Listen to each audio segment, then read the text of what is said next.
In this movie, I'll show you another way to manage swatches inside of Illustrator, and that's by deleting and adding entire collections of swatches at a time. So in my case, in addition to these carefully curated global swatches that I have going, I also have just all the default swatches that come with the print document. And let's say that I have no intention of using CMYK red and yellow and these other colors. Well, then you can select a bunch of swatches by clicking on one and then shift-clicking on another, and that'll select an entire range of swatches. If you want to add non-adjacent swatches to the selection, then you control-click, and that's a command click on the Mac. And then you would go ahead and click on the trash can icon to delete them, at which point you'll get a warning, and I'll tell you about that in just a moment. But Illustrator also lets you select all of the swatches that are going unused inside your document. And you do that by clicking on the flyout menu icon in the upper right corner of the panel, and then choosing Select All Unused. And that is generally going to select most of the unused colors inside the document, not quite all. For example, for some reason, this CMYK red remains selected, even though I'm confident I did not use it. So I'll go ahead and control or command click on that color. Also notice that I have two versions of black, the standard black at the top of the swatches, and then this black inside this grays folder. So I'll go ahead and control click or command click on that folder to select it. And then finally, even though this yellow global swatch right here has not been used inside the document, I don't want to delete it. So I'll just go ahead and control click or command click on it to deselect it. So control or command clicking acts as a toggle. It selects stuff that isn't selected and deselects stuff that is.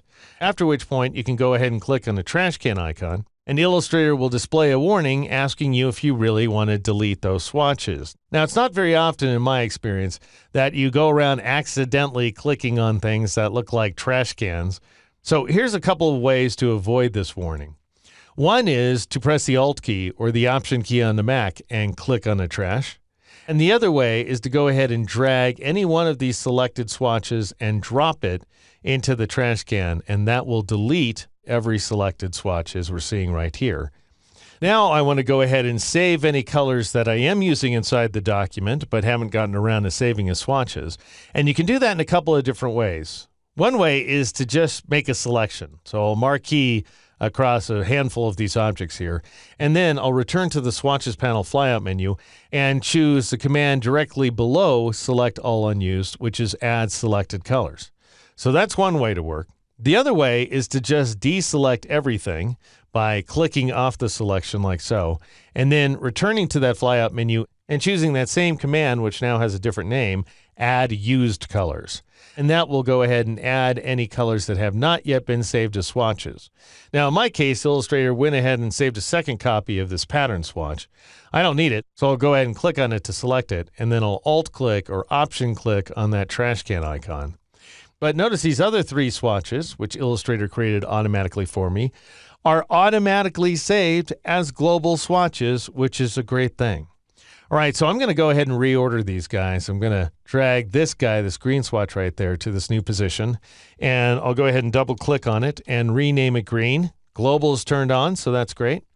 And now I'll grab this one and drag it and drop it right next to green, and I'll double click on it and I'll rename it amber so that it's still got an E in its name. And then I'll click OK.